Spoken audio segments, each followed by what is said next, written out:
Salam Indonesia, salam Nusantara dari Sabang sampai Merauke, dari Miangas sampai Pulau Rote. Mantaplah iman kita, mantaplah kasih kita, mantaplah pengharapan kita. Tentunya dalam Yesus Kristus menjadi Tuhan dan Juru Selamat kita dan Juru Selamat dunia. Jangan katakan bahwa Yesus bukan Tuhan, jangan katakan pula bahwa Yesus bukan Juru Selamat. Dia adalah Tuhan, Dia adalah Juru Selamat kita. Bagi engkau yang percaya, engkau akan selamatkan. Bagi engkau yang tidak percaya, engkau akan dihukum. Ada orang banyak mengatakan di luar sana, brother, Yesus itu bukan Tuhan, brother, Yesus itu bukan Juru Selamat, brother, Dia hanya seorang manusia, brother, Dia hanya seorang utusan. Ya, Dia seorang manusia, Dia seorang utusan. Tapi yang mau saya bilang adalah bahwa Dia berasal dari surga sana. Karena dalam dirinya ada dua sifat, kemanusiaan dan sifat keilahian, dan itu tidak bisa diganggu gugat. Dalam kemanusiaannya Dia mati sebagaimana 1 Petrus 3 ayat 18, dan Dia mati, dan kemudian kita tahu bahwa Dia turun dalam dunia ini untuk menyelamatkan kita dan menebus dosa-dosa kita dan menyucikan kita. Lalu kemudian apa yang terjadi? Dia turun ke dalam dunia orang mati, 3 hari bangkit.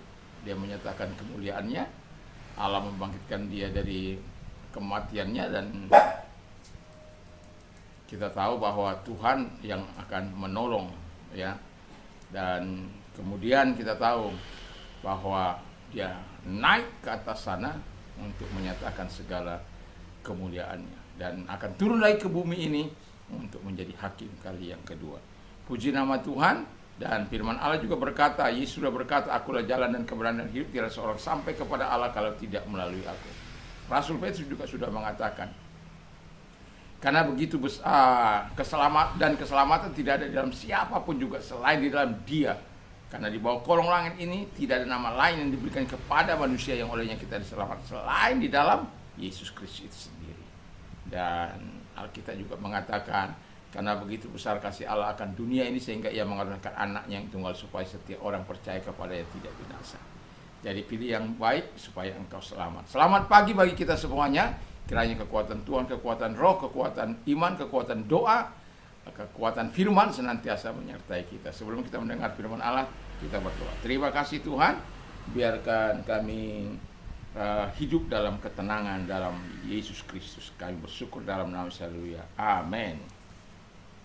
Saya akan membacakan 2 ayat dalam Galatia 2 ayat 20 dan 21. Demikian bunyi firman Allah, namun aku hidup tapi bukan lagi aku sendiri yang hidup, melainkan Kristus yang hidup dalam aku. Dan hidup yang kuhidupi sekarang dalam daging adalah hidup oleh iman dalam Anak Allah yang telah mengasihi aku dan menyerahkan dirinya untuk aku. Aku tidak menolak kasih karunia Allah, sebab sekiranya ada kebenaran oleh hukum Taurat, maka sia-sialah kematian Kristus. Haleluya. Jadi kita sebagai orang yang percaya, tema kita adalah mengalahkan ketakutan, ya. Jadi kalau kita baca dalam 2 Timotius 1 ayat yang ke-7 di sana dikatakan bahwa Allah memberikan kepada kita bukan roh ketakutan, melainkan roh yang membangkitkan kekuatan, kasih dan ketertiban. Jadi itu luar biasanya Tuhan. Jadi kalau Dia yang memberikan hidup itu, seharusnya yang memberikan kekuatan dalam hidup kita supaya kita tidak mengalami ketakutan. Seharusnya yang harus kita lakukan supaya kita tidak mengalami ketakutan dalam hidup ini, kita harus hidup dalam kasih karunia Allah. Jadi hidup dalam kasih karunia Allah itu kita akan mendapat jaminan dari firman Allah, mendapat jaminan dari Tuhan, mendapat jaminan perlindungan dan kekuatan yang sangat luar biasa. Jadi kita sebagai orang percaya, ya, sebagaimana Bapa melindungi anak-anaknya, demikian juga Bapa di surga akan melindungi kita.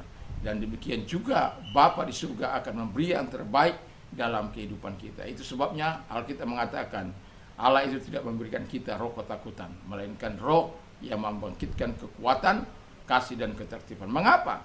Karena Tuhan tidak ingin engkau hidup dalam ketakutan. Setanlah yang memberikan engkau ketakutan, Setanlah yang mengintimidasi engkau, setanlah yang membuat engkau cemas, khawatir, bimbang, dan tidak percaya kepada Allah, yang mengakibatkan pada akhir dan ujungnya ialah ketakutan.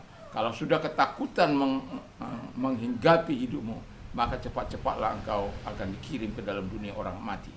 Dan itu sebabnya Allah tidak mau itu. Dan hiduplah dalam kasih karunia Allah. Yang kedua, dikatakan oleh firman Allah yang kita baca tadi, biarlah Kristus hidup di dalam kita. Jadi kalau Kristus hidup di dalam kita, maka saya yakin dan percaya kita akan mengalami ketenangan. Kita akan bisa berbuah-buah kebenaran. Kita akan bisa mengalami keberanian yang daripada Tuhan. Dan kita akan bisa mengalahkan si jahat. Kenapa? Kita sudah tahu bahwa dia sudah mengalahkan kuasa si jahat. Dan dia sudah mengalahkan iblis. Dan sudah mengalahkan godaan iblis semasa dia hidup di bumi ini. Itu sebabnya Tuhan Yesus itu bisa kita andalkan dalam hidup kita. Karena dia sebagai imam besar yang turut merasakan apa yang kita alami dalam dunia ini. Dan dia pernah turun ke dalam dunia dalam dunia ini untuk apa? Mengerti akan pergumulanmu, mengerti akan ketakutanmu. Dan itu sebabnya dia pernah mengalami hal ketakutan yang sangat luar biasa ketika dia hendak menghadapi salib itu. Tetapi dia berkata, bukan kehendakku, tapi kehendak Bapa. Wow. Jadi kalau kita akrab dengan Bapa, akrab dengan Yesus, akrab dengan Roh Kudus, saya yakin dan percaya kita tidak akan pernah mengalami hal yang ketakutan yang sangat luar biasa dalam kehidupan ini. Dan yang ketiga kata firman Allah ialah hiduplah dalam iman, sebagaimana tadi kita baca dalam Galatia 2:20 itu. Jadi hidupku yang kuhidupi sekarang adalah hidup dalam daging. Yang kuhidupi dalam daging ini adalah hidup dalam Kristus oleh iman, ya. Jadi iman itu dapat mengalahkan ketakutan. Iman itu dapat mengalahkan setan. Tadi sudah saya singgung bahwa setan membuat engkau takut, ketakutan dalam hidupmu. Setan membuat engkau bimbang, khawatir, tidak percaya terhadap firman Allah, tidak percaya pada jaminan firman Allah, tidak percaya pada kuasa Allah. Setan membuat engkau untuk lumpuh, tapi Tuhan tidak inginkan itu. Itu sebabnya dalam 1 Yohanes 5 ayat 40 ayat 1 Yohanes 5 ayat 4 dan 5 bahwa iman yang Tuhan berikan itu oleh karena kasihnya kepada kita, itu adalah iman, bukan iman abal-abal, tapi iman yang mengalahkan dunia ini. Siapakah yang telah mengalahkan dunia selain mereka yang beriman kepada Yesus, anak domba Allah itu. Jadi tidak salah Anda menerima Yesus sebagai Tuhan dan Juru Selamatmu. Tidak salah Anda mengimani Tuhan Yesus yang telah mati dan bangkit. Jangan lihat matinya, kok Tuhan kok mati, kan seringkali begitu. Setan yang mengatakan yang demikian, menyaksikan kematiannya tidak berguna, menyaksikan kebangkitannya tidak berguna dan lain sebagainya. Tetapi saya mau katakan kepada kita bahwa setan memang akan terus meragukan kehidupan kita supaya ketakutan demi ketakutan akan kita alami. Dan kalau kita baca bagaimana Ayub mengalami ketakutan atas harta-hartanya, apa yang kucemaskan, apa yang kutakutkan itu yang mendatangi aku. Dan itu terjadi. Dia takut anak-anaknya mati. Dia takut hartanya habis-habis. Jadi itu bisa Anda baca dalam Ayub 3 itu. Ayub begitu mencintai Allah, tetapi ada satu kekurangan Ayub.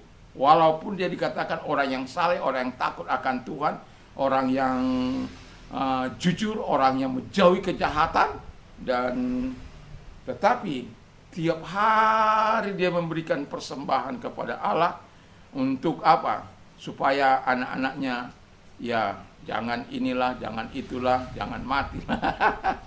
Dan pada akhirnya Tuhan memanggil mereka sekaligus. 10 anaknya sekaligus Tuhan ambil. Itu tragedi yang sangat luar biasa. Itu sebabnya Lebih baik saya baca saja ayat ini dalam Ayub supaya kita jangan pernah melakukan hal yang sama. Karena yang kutakutkan itulah yang menimpa aku. Jadi karena yang kutakutkan itulah yang menimpa aku, dan yang kucemaskan itulah yang mendatangi aku. Aku tidak mendapat ketenangan dan ketentraman. Aku tidak mendapat istirahat, tapi kegelisahan yang timbul. Ini pengakuan Daud setelah peristiwa itu terjadi. Apa yang kutakutkan? Jadi apa yang Anda takutkan? Kalau Anda tidak tinggal hidup dalam kasih Allah, tidak hidup dalam Allah itu sendiri, dalam Kristus, dalam iman kepada anak Allah, maka saya bisa pastikan hal yang kau takutkan itu akan menimpa engkau. Tapi kalau kita hidup di dalam Allah, saya yakin Allah yang akan menolong kita untuk terus percaya dan beriman kepada Dia. Supaya apa? Kita bisa melihat kebaikan dan kemurahan pertolongan Tuhan dalam kehidupan kita. Mengalahkan ketakutan, kita tidak akan bisa mengalahkan ketakutan kita. Takut akan perang dunia ketiga, takut akan ekonomi yang sulit, takut akan usaha, takut masa depan anak-anak, takut masa macam-macam lah. Sementara anak-anak sendiri nggak pernah takut.